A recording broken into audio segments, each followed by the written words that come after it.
Olá, amigos do Grande Prêmio, tudo bem com vocês? GP às 10 no ar, domingão. Se você estiver vendo nesse momento, 10 horas da manhã, falta exatamente uma semana para a temporada 2021 da Fórmula 1 começar, enfim, para termos ideia do que vai acontecer nas próximas 23 ou menos etapas, né? Vai depender se esse calendário vai ser confirmado ou não por conta da pandemia, mas o fato é que esse GP às 10 faz uma avaliação do que foi a pré-temporada, pegando por um gancho, e eu quero que os amigos já se manifestem no vídeo aí embaixo, ou no chat, se estiverem vendo a estreia desse vídeo nesse domingo, ou depois nos outros dias. O fato é que nós devemos sim levar em conta tudo que a Mercedes tem falado a respeito do problema do seu carro.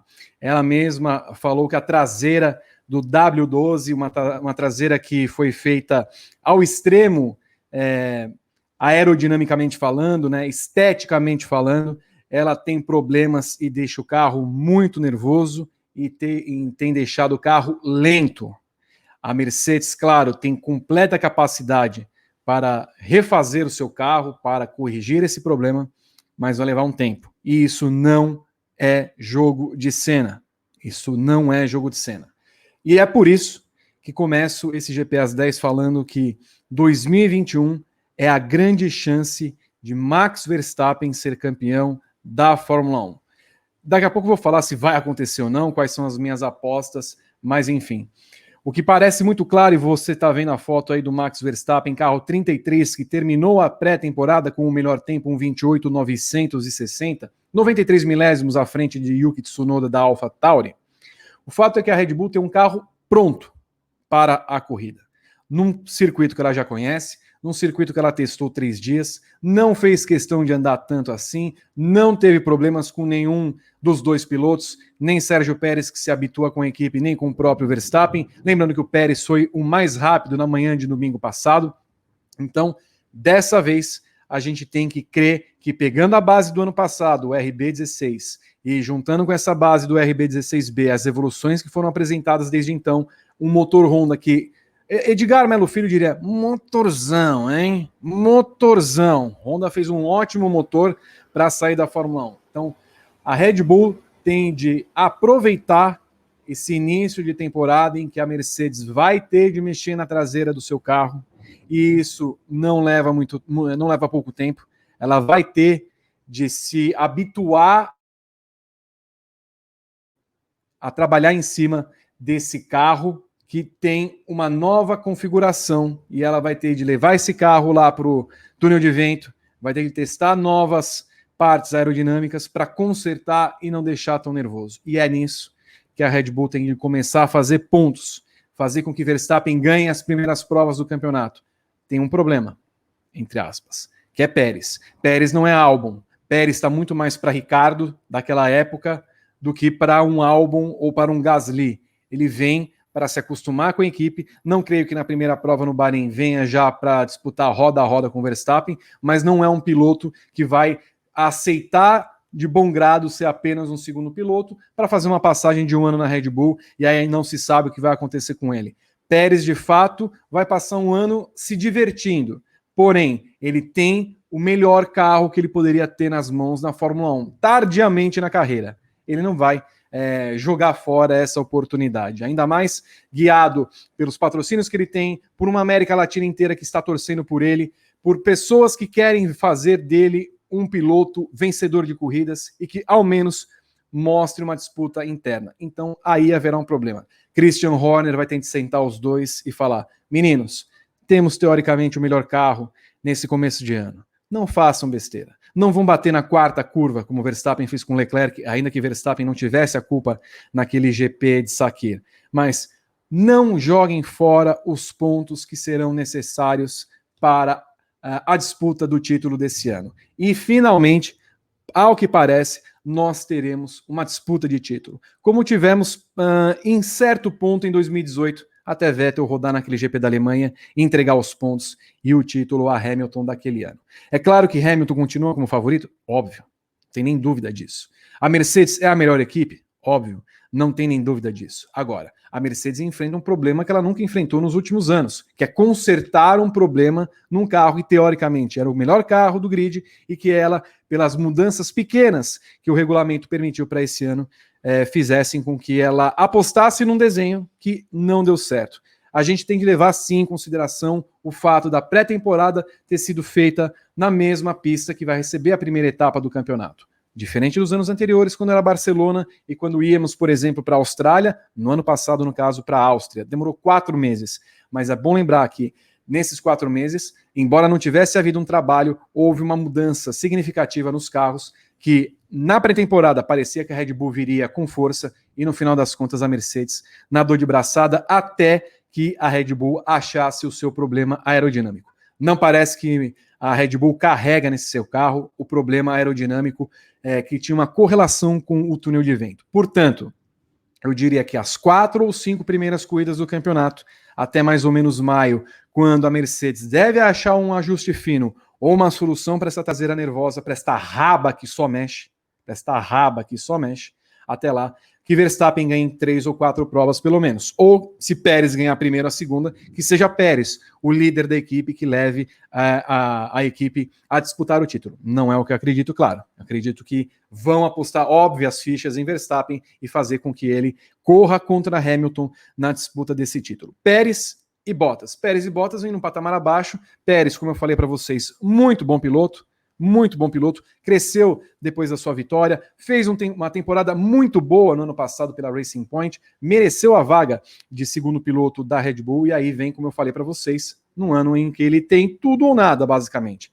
Ele tem nada porque sabe que em 2022, por enquanto, não tem contrato que o sustente na Fórmula 1. Pode parar na Indy, como o Romain Grosjean, como tantos outros que fizeram nos últimos tempos, Marcus Ericsson, por exemplo. Agora, Pérez tem o melhor carro que pode. Não pode jogar fora esse momento. E Valtteri Bottas, nós vimos em Drive to Survive, que em 2018 ele queria picar a mula, né? Picar a mula da Mercedes, porque ele se sentiu preterido quando ele teve de entregar a vitória para Hamilton no GP da Rússia de 2018. Que pena que ele não tivesse seguido o seu instinto e picado a mula. Ele não vem como Bottas 4.0, 3.0, 2.0, vem com um papinho que não posso ser egoísta esse ano, eu tenho de ser egoísta esse ano. No final das contas, você tem de ser piloto, meu amigo. Você tem de vencer as corridas. Não pode ser um brilhareco,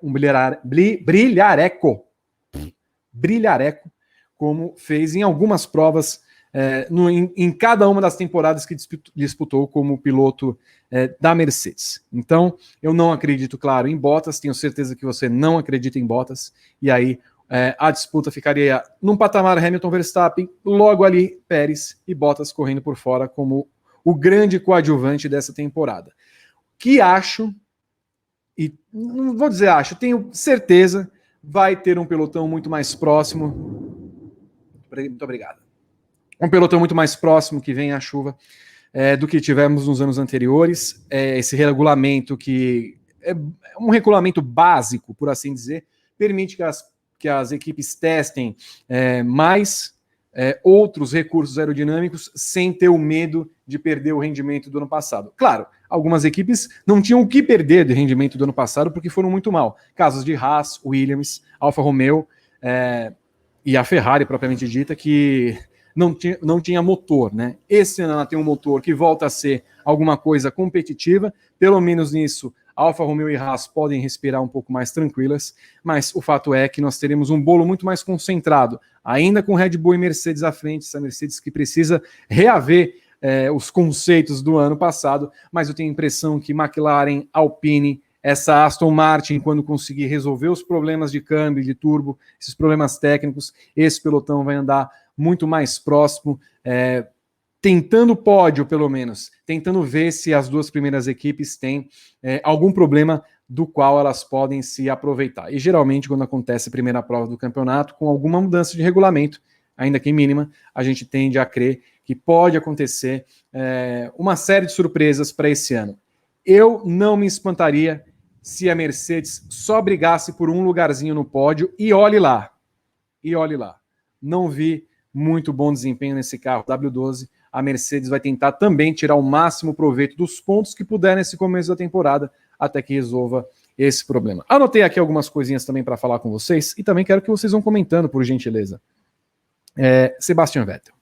Sebastian Vettel sai da sua fase da Ferrari, uma fase que o colocou para baixo, lhe tirou os cabelos literalmente, para chegar num grupo completamente novo, um carro completamente novo. Então é normal que esse carro número 5 tenha passado por problemas, que era na verdade também o carro número 18 do Lance Stroll, só o trocavam no cockpit dos acertos que eram feitos para a pré-temporada, mas foi um carro problemático, um carro que não se esperava tivesse problemas, né? Afinal, ele é uma cópia escarrada do W11, tal qual fora a Racing Point do ano passado, o W10 pintado de rosa.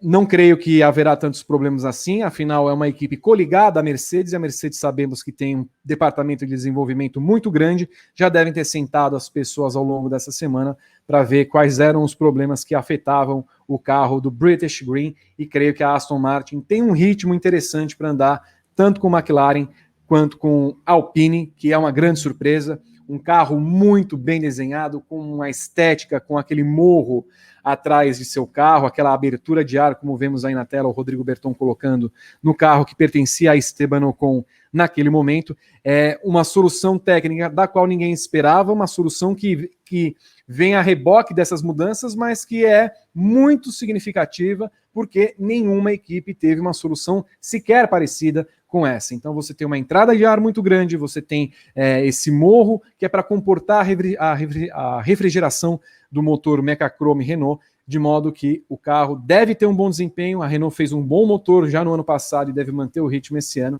e o carro parece ter sido muito bem nascido, sem problemas técnicos.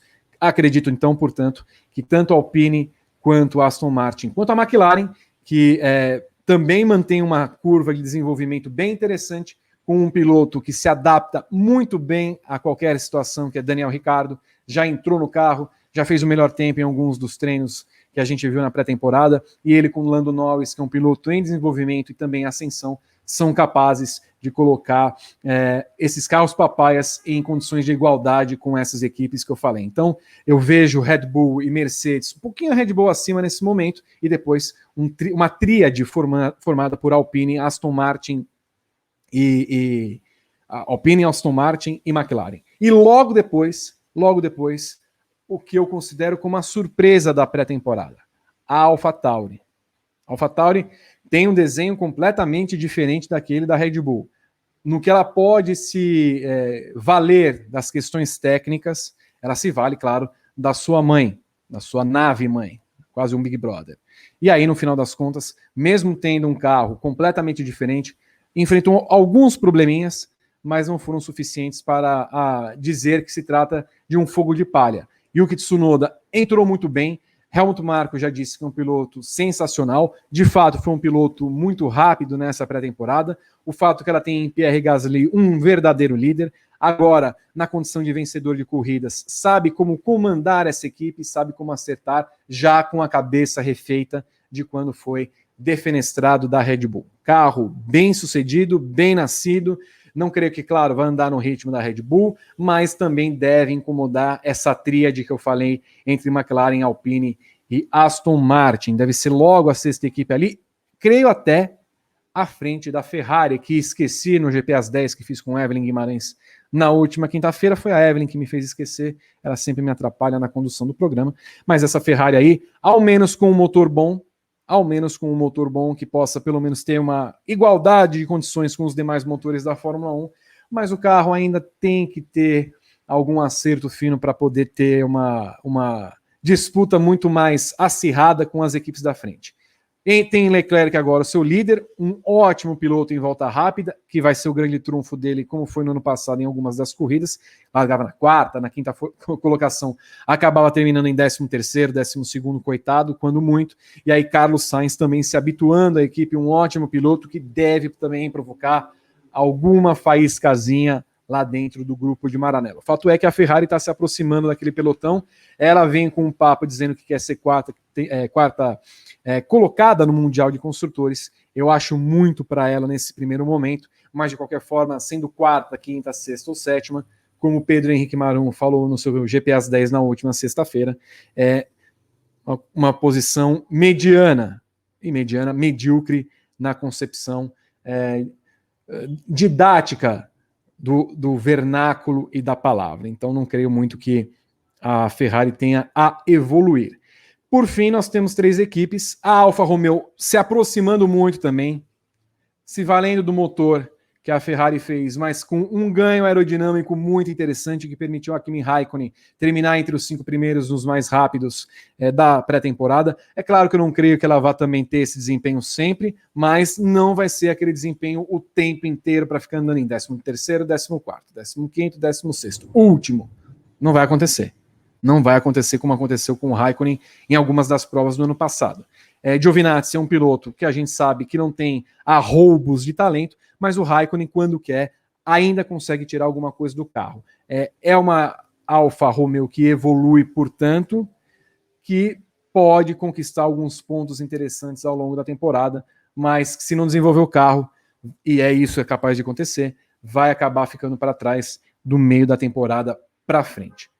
Por fim, temos a Williams e a Haas. A Williams que vai fazer pontos nesse ano com alguma constância, se e somente se o carro não for afetado pelo vento. É um carro super sensível ao vento, como disseram Russell e os seus pensadores, né, os caras que desenharam o carro. No Bahrein nós tivemos tempestade de areia, muito vento, rajadas, e era um carro que se comportava de forma diferente em todas as situações. Então a gente precisa ver como vai se comportar esse carro da Williams, que andou rápido, no ritmo da balançante Mercedes, né, tomou 1/10 só do tempo do Hamilton, o nosso glorioso George Russell. Esse é o carro do maravilhoso Nicolas Latifi, mas enfim, também é uma equipe que apresenta alguma evolução do carro do ano passado, e o Rodrigo Berton há de me desculpar, não é uma pintura lá muito legal, não é muito legal. Mas enfim, tem a Haas, né? Tem a Haas, que incrivelmente também evoluiu, e isso me deixa ao menos contente pela evolução em si, não pela equipe, né?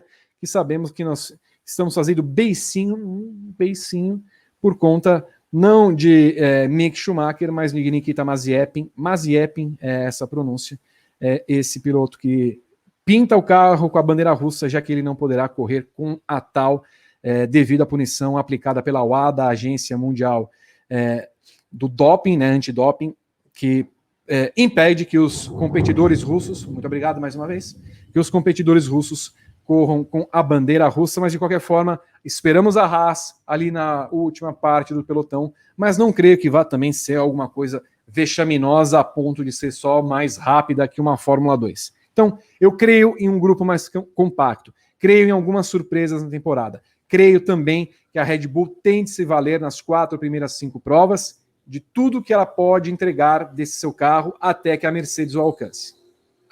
No caso. Depois vai ser uma briga interessantíssima entre Max Verstappen, que creio vai para o título esse ano disputar, e Hamilton, que creio eu, no final das contas, quase caiu aqui. Creio eu, no final das contas, vai ser octacampeão numa disputa, enfim, pelo título, que é o que queremos ver, enfim, na Fórmula 1, e não os passeios dominicais que Hamilton faz ao longo dos últimos anos, pelo menos desde 2017, tá bom? Agradeço a vocês todos. Se vocês não deram like nesse vídeo, eu vou ficar muito chateado. Eu vou ficar chateado. Se vocês não se inscreveram nesse canal, eu também vou ficar chateado. E se não ativar as notificações, da mesma forma. Eu sou um poço de ódio, como vocês notam. É por isso que pode ser que eu não esteja aqui ao longo da semana, mas se estiver, você vai me acompanhar no briefing no próximo sábado aqui no canal do Grande Prêmio no YouTube, logo depois da classificação, e às 11 horas de Brasília do próximo domingo teremos o briefing pré-corrida, e assim que acabar a transmissão lá na TV, entramos de volta para falar do que aconteceu no GP do Bahrein de 2021, e claro, você vai ter uma segunda tela acompanhando os nossos comentaristas falando o melhor do creme do GP do Bahrein de 2021, tá bom? Muito obrigado a vocês todos, fiquem aqui com o conteúdo do Grande Prêmio, não percam nada, segunda-feira tem Paddock GP às 19 horas, no horário de Brasília. Um abraço, tchau.